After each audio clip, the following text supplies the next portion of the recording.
Good day mga kaibon, magandang umaga. Today is Sunday. Update po tayo. Quick update po tayo dito sa ating pasabay cage. Pasensya na nga pala kagad mga kaibon na wala tayong update sa Ubando kahapon. Technically meron naman talaga kasi pumunta ako doon, nag-video ko doon. Meron lang konting nangyari kaya hindi ko ma-upload talaga yung video. Hindi ko na mahuli yung video, hindi ko na siya makuha. Kaya eto muna, ahabol tayo para doon po sa mga nagpasabay, para makita po nila yung mga ibon na pinasabay nila. Andito po, safe and sound, na iuwi ko po. Nga pala, konting ideya, dahil lang po dun sa ulan, kaya hindi ko na humakuha yung video na ginawa ko kahapon. Eto na po, ang panghabol natin. Eto yung mga naipasabay sa atin, oh. Ayan po, dalawang Desino Opaline na andito po sa ating pasabay cage. Tapos, andito po, yung maraming naghahabol na halagang 5,000, isang Dunfollow at saka isang Aqua. Ayun po yung Aqua, yun. Tapos ito yung Dunfollow. Nakuha po natin. May nauna na naman po. Explain ko lang po ito ha. Ayan po yung Aqua B1. Tapos ang ipapartner po sa kanya, yan po yung Dunfollow. Sila po yung nagkakahalaga ng 5,000. Alam nyo po kung bakit po yan jackpot, kasi eto pong Aqua, syempre, latest mutation po yan. Ang halaga po niyan is tumataginting na pinakamababa na siguro ang 3,000. Ganda pa niya, no? Violet yan. Tignan nyo yung kulay, oh, solid. Aqua violet po yan. Yung Dunfollow po, par blue yan. Red eyes po yan, ha. Tumataginting naman po na mga 4,000 pag par blue na Dunfollow. So pag pinagsama nyo po yan, papatak din po yan ng mga, kasi yung Aqua alam ko mga 4,000 yan pagka ganyang violet.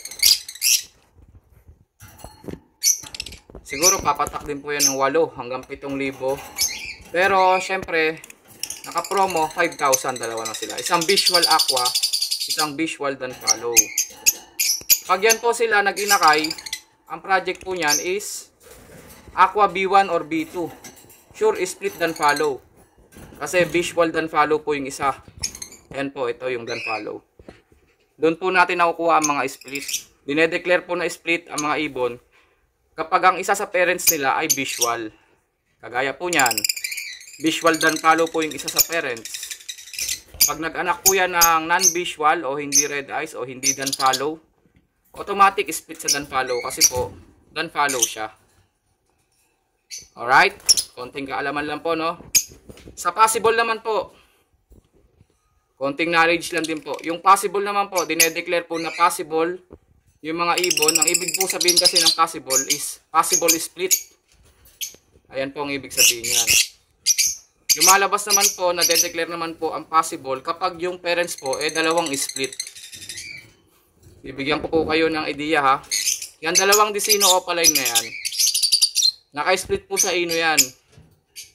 Pag naglabas po ng red eyes yan, automatic na po yan. It's either Lutino Opaline o Crimino Opaline. Pero lamang na Crimino Opaline yan kasi kulay Crimino po yan. Hindi lang pula yung mata. Naka-split po sila sa ino, kaya Desino. Ngayon, pag nag-anak po yan ng hindi po pulang mata o hindi ino, ang declare po doon is possible split sa ino. Kasi po, non-visual po sila pareho. Pareho lang po silang split. Unlike po dito sa pares po nung Dunfollow at saka Aqua, visual na po yung isa, Dunfollow na po. Kaya ang anak po nila, kung hindi po magbi-visual Dunfollow, sure split Dunfollow kasi po, yung isa sa parents ay visual Dunfollow. Gets po ba? Yung dalawang Desino, naka-split po kasi yan sa ino. Kaya po, ang magiging anak nila, pag hindi po nag-ino o hindi nag-red eyes, possible lang po na split sa ino. In short po, ganito. Ang split po, dinedeclare po kapag ang parents ay isang visual at isang non-visual. Gets po ba? Ang possible naman po, dinedeclare po yung possible kapag ang parents po ay back-to-back split.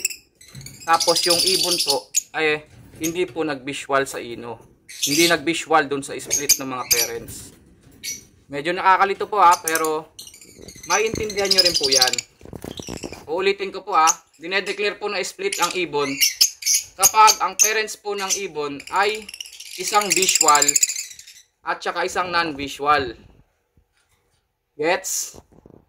Ang possible split naman po, dinedeclare po yung ibon na possible split kapag ang dalawang parents ay mga split. Gets? Tapos, meron po tayo ditong nakaseparate po siya kasi medyo mamahalin po siya.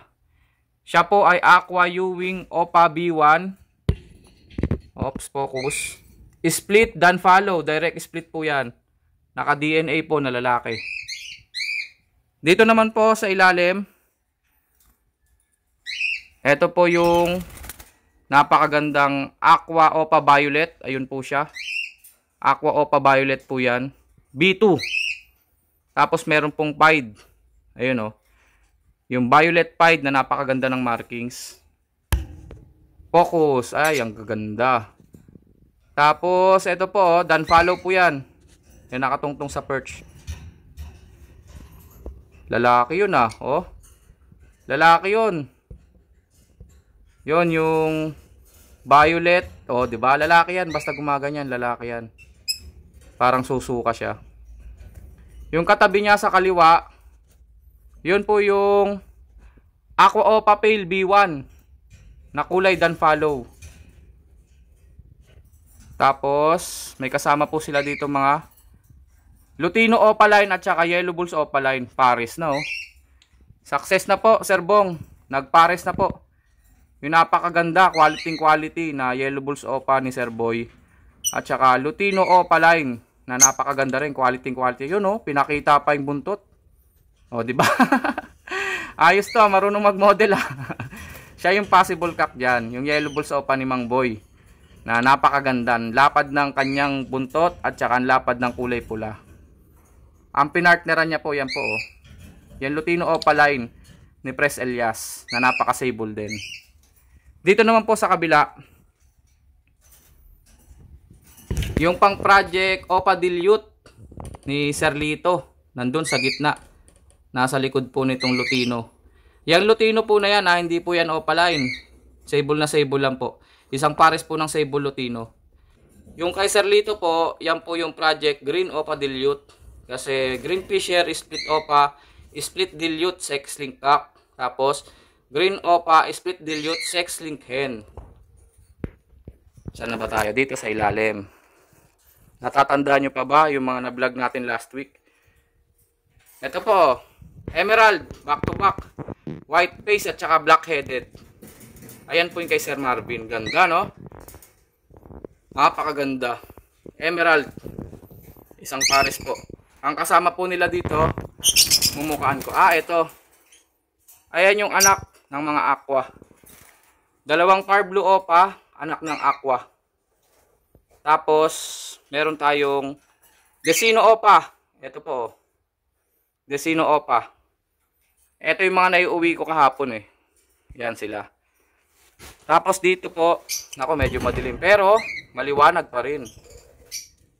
Ayan po, yung kulay blue po sa gitna. Blue Opa dan follow po yan. Shoutout po sir, ito na po yung Blue Opa dan follow nyo. Tapos meron ditong isang albino, yan po yung puti.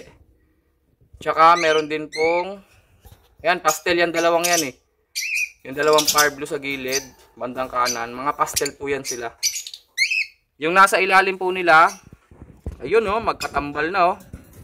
Yung aqua, split opa, nag-DNA cock po siya. Ito po yung kay Sir Marvin na 10,000. Aqua, split ino, split opa, ipcock, ay nag-DNA cock na po siya. Ayan po yung kapartner niya oh. Crimino Opaline. Sa halagang 10K, ayan po. Pang project po ng Aqua Opa Crimino. Diba, napakaganda ng ibon na yon. B1 or B2 na, pwede ilabas niyan. So, yung mga na-vlog natin last week, eto na po. Naiuwi ko na po. May mga nauna talaga. Tapos, meron po tayong mga Lutino Opaline. Isang pares po yan. Hey! So, yun po ang update natin. Sa mga nagpasabay po, pag napanood nyo po, eto na po yung mga ibon nyo. andito po sila. Isa-isa ko po kayong kokontakin para po sa schedule po ng ating delivery. Maraming salamat mga kaibon. Ito po yung update natin. Salamat po sa suporta at saka sa mga nanonood. Sa mga gusto pong magpasabay, i-chat nyo lang po ako sa Facebook. Hanapin nyo po yung Facebook account natin, Pet Luck Channel.